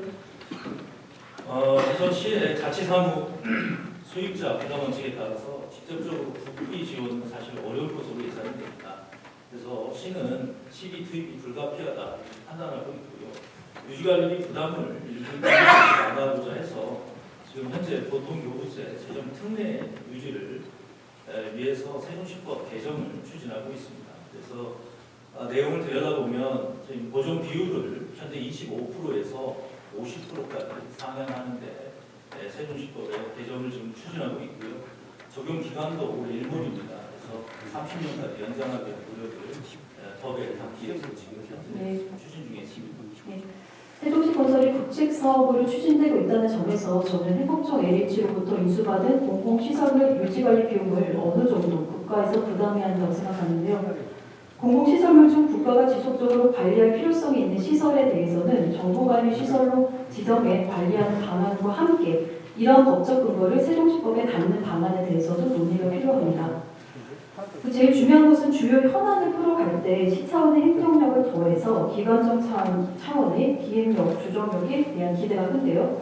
부장님, 세종시법 개정 및 국비 확보 등을 위해서 우리 지역구 국회의원과 긴밀한 소통, 협력체계 구축은 기본 중의 기본입니다. 최 시장님께서 우리 지역구 국회의원 두 분과 취임 이후 공식적인 그 업무 협의를 하신 적 있습니까? 예, 시장님께서 최근에 여러 가지 사안들 특히 공공시설에 대한 이런 재원뿐만 아니라 교통교부세 그리고 다양한 세수 확보를 위해서 국회 잦은 국회 출장과 그리고 관련 내용에 대해서 두 국회의원 만나시러 가신 거예요? 예, 만나셨습니다. 제가 알기로는 거의 없는 곳으로 알고 있는데요. 다른 분 만나시러 가신 거 아닌가요? 아닙니다. 하계 유니버시아드 대회 하계 유니버시아드는 지난해입니다. 아니, 하계 유니버시아드 대회의 대평동 종합 그 체육관 건립뿐만 아니라 올 국회 예산 확보를 위해서 예산 확보는 이미 이전에 이루어졌고 제가 알기로는 한 번 정도 만난 걸로 알고 있는데 그거는 굉장히 잦은 소통이라 볼 수 없다고 생각하는데요. 그러다 부시장님, 최민우 시장님이 행복청장과 LH 세종본부장과의 업무 협의 차원의 공식적인 만남을 가지신 적 있습니까?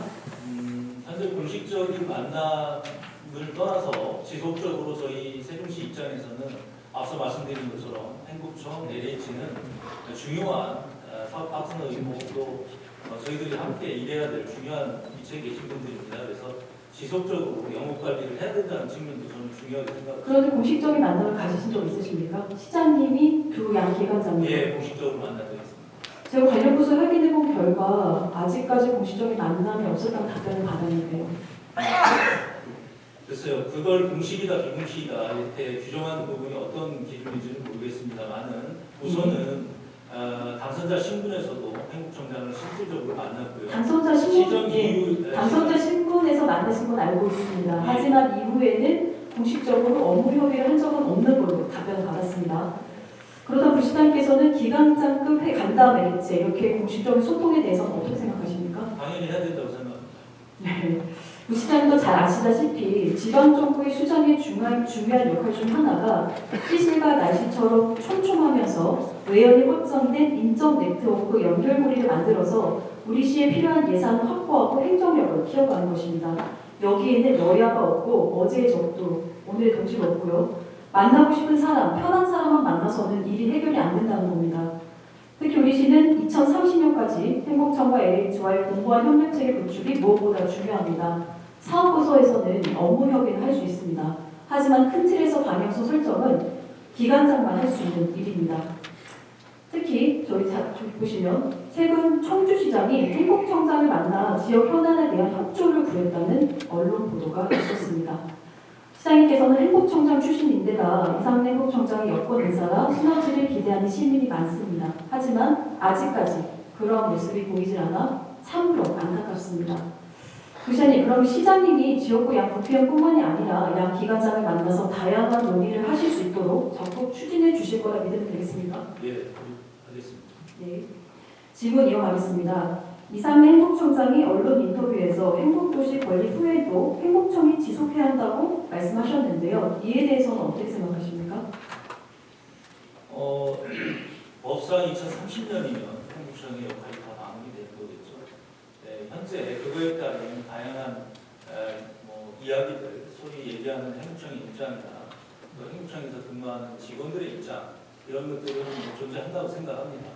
그러나 그것이 공식적인 입장이라고 볼 수가 없기 때문에 법적으로 정해져 있는 그 내에서 해석해야 될 것 같고요. 그 안에서 생각하는 공식적인 건 언론 인터뷰하는 것 자체가 공식 입장입니다. 행복청은 그렇게 얘기할 수 있다 생각이 듭니다만 세종시 입장은 어떻습니까? 세종시 입장하고는 같다고 생각하지는 않습니다. 행복청이 지속되어야 된다고 주장하는 가장 큰 이유가 재정기관 취약을 들고 있고요. 그리고 인터뷰에서는 저희가 체육관이 건설될 때 1,400억 들여 만든 체육관을 가져가지 못할 정도로 재정기반이 약한 세종시청에 모든 관리를 맡기면 도시가 슬럼화될 우려가 있다. 이렇게까지 얘기를 하는데 지금 시에서는 아무런 입장을 나타내지 않고 있습니다. 우선 그렇게 얘기하시는 건 기우인 것 같습니다. 2012년에 세종시가 출범한 이후에 행복청이 행복청으로서의 역할을 착실히 해온 건 사실이긴 하나 시장님께서 말씀하시는 행정 중심 수도에서 미래전략 수도로의 전환에 가장 중요한 시점에 와 있고요. 이제는 8년 정도 남은 이 시점에 자족 기능을 담아서 행복청에서 우려하는 그런 부분들은 현실화되지 않을 거라고 저는 알고 있습니다. 그러니까요. 행복청에서 이렇게 얘기하는 것 자체가 시와 소통이 없기 때문에 기관장끼리 만나면 이런 얘기 나오지 않지 않을까요? 글쎄요. 기관장 서로 소통을 하게 되면 이해를 하게 되고 서로의 시너지를 낼 수 있는 방안을 마련할 수 있다고 생각이 듭니다. 하지만 지금 불통이다 보니까 시는 시대로 행복청은 행복청대로 각자의 입장을 얘기하는 걸로 보여집니다. 현재 행복청장이 얘기했던 관리청에 관련된 문제는 과거에도 나왔던 그들의 입장인 것 같습니다. 그러나 시가 그것을 공식화해서 대응을 하는 것 자체가 사실은 그렇게 크게 대응보다도 명확하게 입장을 표명하셔야 되는 것이 시민들이 바라는 내용이고요. 네. 다음 질문 좀 이어가겠습니다. 2030년까지 우리 시가 실질적인 행정수도로 변경하느냐는 지금부터 어떻게 계획을 수립하느냐에 따라 달려있습니다. 5, 6세기 공공시설물 설립과 인수가 지금처럼 엇박자가 계속되고 마치 군데군데 빠진 이처럼 보기 흉한 도심 속 LH 유유지가 관리 및 활용이 제대로 안 된다면 이 도시에 살고 있는 시민들의 만족도는 크게 떨어질 것이고 불편은 계속해서 커질 것입니다. 우리 부시장님께서도 취임하신 지 9개월차가 되셨죠. 네, 최민호 시장님의 생각을 가장 많이 아는 분 중에 한 분으로 생각이 됩니다. 최민호 시장님이 지향하시는 미래전략 수도, 세종은 명확하게 무엇이며 또한 이전 행정부에서 그대로 이어져 온 경제정책이 아닌 최민호 시장 표 경제정책 철학은 무엇인지 그 정책에 대해서 좀 말씀해 주십시오.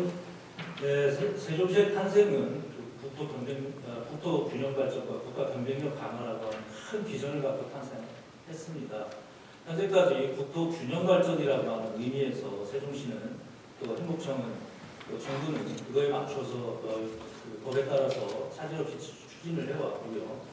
현재 국가 경쟁력 강화라고 하는 미래 전략 수도로서의 역할은 아마 시정사회의 가장 중요한 또 역할이고 또 그런 일들을 저는 해야 된다고 생각을 하고 있습니다. 그래서 이 세종시의 탄생 배경처럼 국토 균형 발전과 국가 경쟁력 강화에 있어서의 자족 기능이라고 하는 측면에서는 굉장히 큰 지금의 어떤 노력들이 가장 집중되어야 될 부분이라고 생각을 하고 있고요. 그런 차원에서 말씀드린 것처럼 저희가 10년 동안 가졌던 그 상권에 대한 성장 문제라든지 그리고 기업 유치에 좀 더 등한시됐던 부분들을 더 집중을 해서 기업하기 좋은 도시로서 기업 유치에 더 집중해서 시정을 펼쳐나가고 경제 부시장으로서의 역할도 할 예정입니다. 그러면 우리 경제, 지금 세종시의 이런 자족 기능을 타개할 수 있는 가장 큰 자족 기능 확충 이 부분이 기업 유치라고 생각하면 되겠습니까? 그렇죠. 뭐 기업 유치라고 딱 잘라서 하나만 갖고 얘기할 수는 없습니다. 가장 큰 부분이요. 그렇죠. 가장 큰 부분은 저희가 세수가 다양하지 못하고 소위 얘기하는 취득세 중심의 세수 전환을 꽤 해야 된다라고 생각을 하고 있습니다. 그래서 그런 측면에서 본다면 당연히 경제적인 가치를 만들어내는 기업을 저희들이 유치하는 것은 중요한 자족 기능의 한 축이라고 생각합니다. 얼마큼 많은 기업을 또 우리 시에 필요한 기업을 유치하실지 기대해 보면서 이번 마치겠습니다. 부시장님 답변 잘 들었습니다. 수고 많으셨습니다. 고맙습니다. 자리로 들어와 주십시오.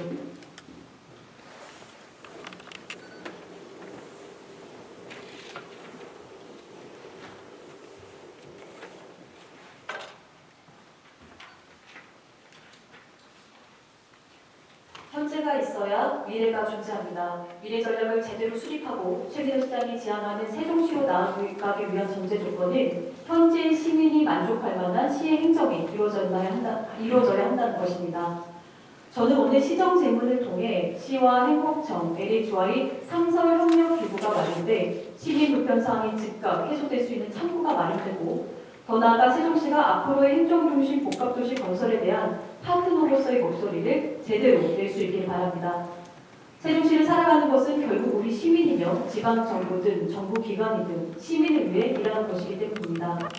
2030년 세종시 완성까지 앞으로 남은 기간 동안 더 이상 공공시설물 인수의 엇박자 행정이 이루어지지 않길 바라며 또 시민이 필요하다면 유리제가 적극 활용될 수 있길 바라며 시정 질문을 마치겠습니다. 끝까지 경청해 주셔서 감사합니다. 김효수 의원님 수고하셨습니다.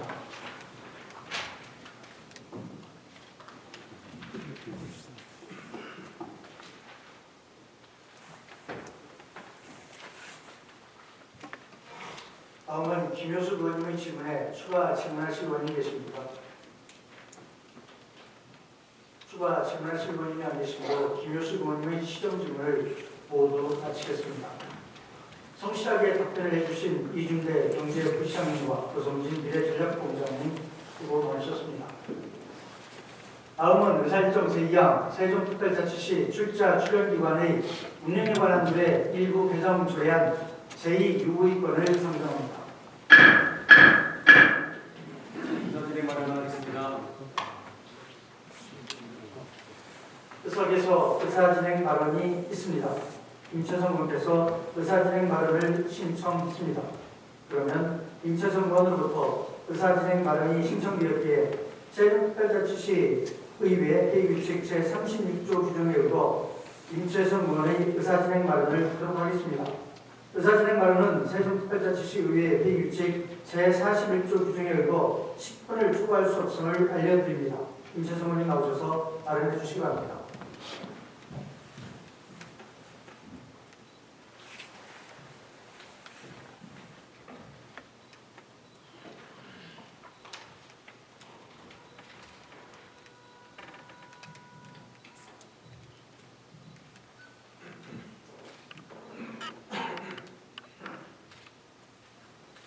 네, 안녕하십니까. 행정복지위원회 위원장 임채성 의원입니다. 존경하는 상병원 의장님과 동료 의원님 여러분께 세종특별자치시 출자 출연기관의 운영에 관한 조례 일부 개정 조례안 제2요구에 대하여 의사진행 발언을 하고자 합니다. 지방정부에서 출자 출연한 기관이나 중앙정부에서 출자 출연한 기관의 정관을 보면 법령, 조례 또는 지침에서 달리 규정하지 않는 한 정관의 규정을 따른다고 규정하여 기관 스스로 법령, 조례, 지침의 규정을 따라야 하는 기관 자율성의 법적 한계를 명시하고 있습니다. 중앙정부에서 운영하는 공공기관은 법령이나 지침에서 임원 추천위원회에 관한 규정을 둘 수 있지만 지방정부에서 운영하는 출자 출연기관은 기관의 자율성이 중요하다고 하여 임원 추천위원회에 관한 규정을 조례로 규정하면 안 된다는 주장은 이해하기 어렵습니다. 그렇다면 지방출자출연법 제8조 제1항 제7호 임직원에 관한 사항 역시 조례에서 임원 추천위원회에 관한 규정을 둔다면 기관은 조례의 규정을 따라야 하는 것입니다. 최민호 시장님께서는 미국 출장을 앞두고 지난 3월 7일 기자회견에서 시장이 바뀌었다고 해서 시의회가 추천한 사람을 한 명 더 늘리는 것은 받아들일 수 없다고 말씀하셨습니다. 그러나 세종시 사회서비스원의 경우 최민호 시장님께서 취임하시고 3개월 후에 정관을 개정하여 시도 사회서비스원 중에서 세종시만 유일하게 조례 근거 없이 단체장 추천 인원을 2명에서 3명으로 늘리고 의회 추천 인원을 3명에서 2명으로 변경하였습니다. 의회의 견제 감시 권한은 무력화되었습니다. 오늘 개정 조례안에 대한 제2요구 심의 내용은 기록으로 남아 세종시의회의 역사가 됩니다. 만약 세종시의회가 제2요구를 수용한다면 현재 존재하는 출자 출연기관은 물론 앞으로 설립되는 출자 출연기관에 대해서 의회 스스로 견제와 감시를 포기하게 되는 것입니다. 39만 세종 시민분들께서 과연 어떤 평가를 할지 동료 의원님 여러분께서는 소속 정당을 떠나 깊은 고민을 해주시기를 간곡히 부탁드립니다. 존경하는 동료 의원님 여러분, 출자 출연기관의 자율성과 독립성은 보장이 되어야 합니다. 개정 조례안은 법령의 범위 내에서 행정안전부의 지침을 토대로 임원 추천위원회 추천 비율을 조례로 규정하려는 것입니다. 단체장이나 의회 구성원이 바뀌어도 시민분들의 혈세로 운영되는 출자 출연기관만큼은 의회 견제와 감시 역할이 제대로 이루어져 기관의 자율성과 독립성을 보장하자는 것입니다. 존경하는 동료 의원님 여러분, 의원님들은 최민호 시장님께서 세종시의원으로 선택해 주신 것이 아닙니다. 세종 시민분들께서 세종시를 위하여 선택하여 세종시의회로 보내주신 분들입니다. 세종 시민의 생활과 밀접한 관계가 있는 출자 출연 기간에 적합한 인사가 이루어질 수 있도록 세종 시민을 대표하여 견제와 감시 권한을 부여받은 것입니다. 이것은 소속 정당을 떠나 의원님 본연의 사명인 것입니다. 존경하는 동료 의원님들의 현명한 판단을 기대하며 이상으로 의사진행 발언을 마치겠습니다. 감사합니다. 임재정 의원님 수고하셨습니다.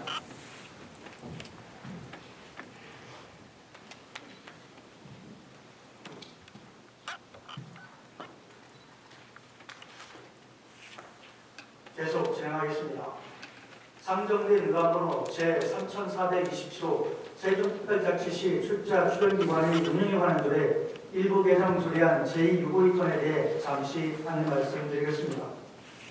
본 조례안은 2023년 2월 10일 제80회 임시회 제3차 본회의에서 의결하여 세종특별자치시로 이송하였으나 세종특별자치시 시장으로부터 2023년 3월 3일 지방자치법 제32조 및 제120조의 규정에 의하여 제2유구안이 접수되었습니다.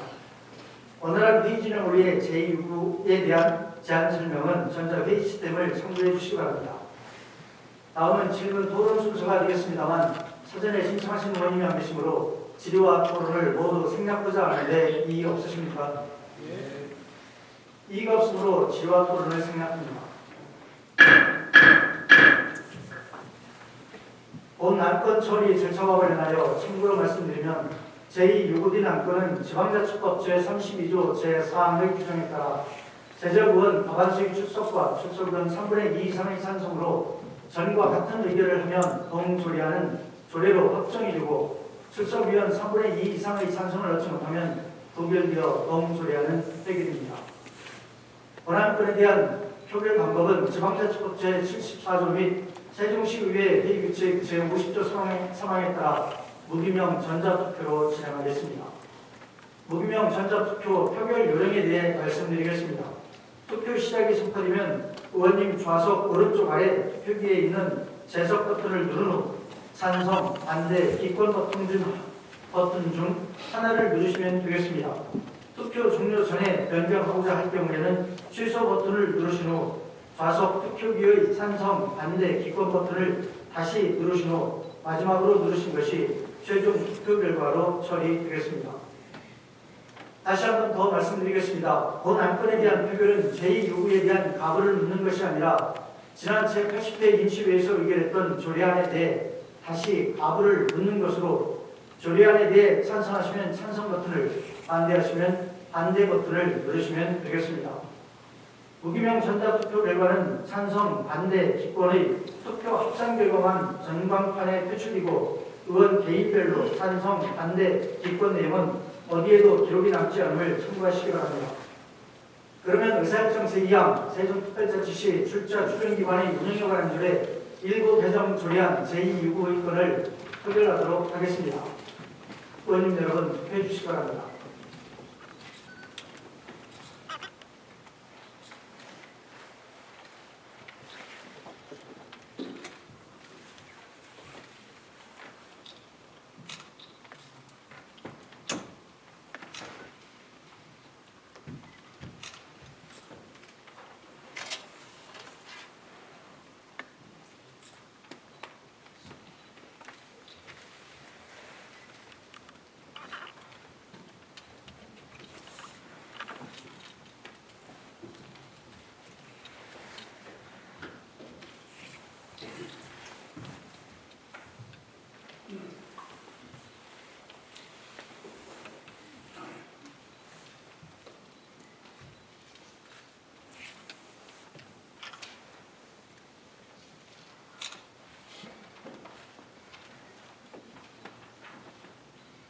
아직 투표하지 않으신 의원님은 투표를 마무리해 주시기 바랍니다.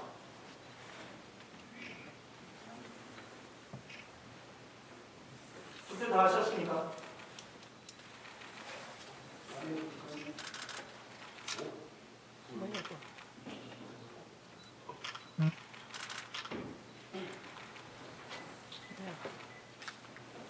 그러면 투표를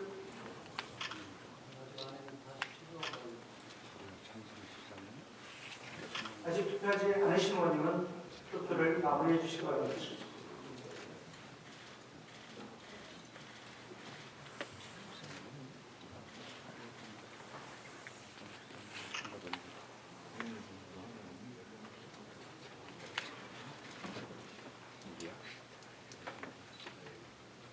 투표 다 하셨습니까? 그러면 투표를 종료하겠습니다. 투표 결과를 말씀드리겠습니다. 재석 의원 20명 중 찬성 14, 반대 6, 기권 0명으로 의사일정 제2항은 가결되었음을 선포합니다. 다음은 의사일정 제3항 회의권을 선정합니다. 각 상임위원회 활동을 위해 3월 14일부터 3월 22일까지 본회의를 피했고자 하는데 이의 없으십니까? 이의가 없으므로 3월 14일부터 3월 22일까지 회의를 선포합니다. 의원님 여러분, 오늘 기획회의사 일정을 모두 마쳤습니다. 원만한 회의 진행을 위해 협조해주신 의원님들과 관계 공무원 여러분께 감사의 말씀을 드립니다.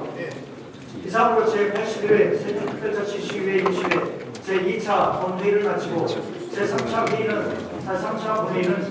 3월 23일 오전 10시에 회의임을 알려드립니다. 사대를 선포합니다.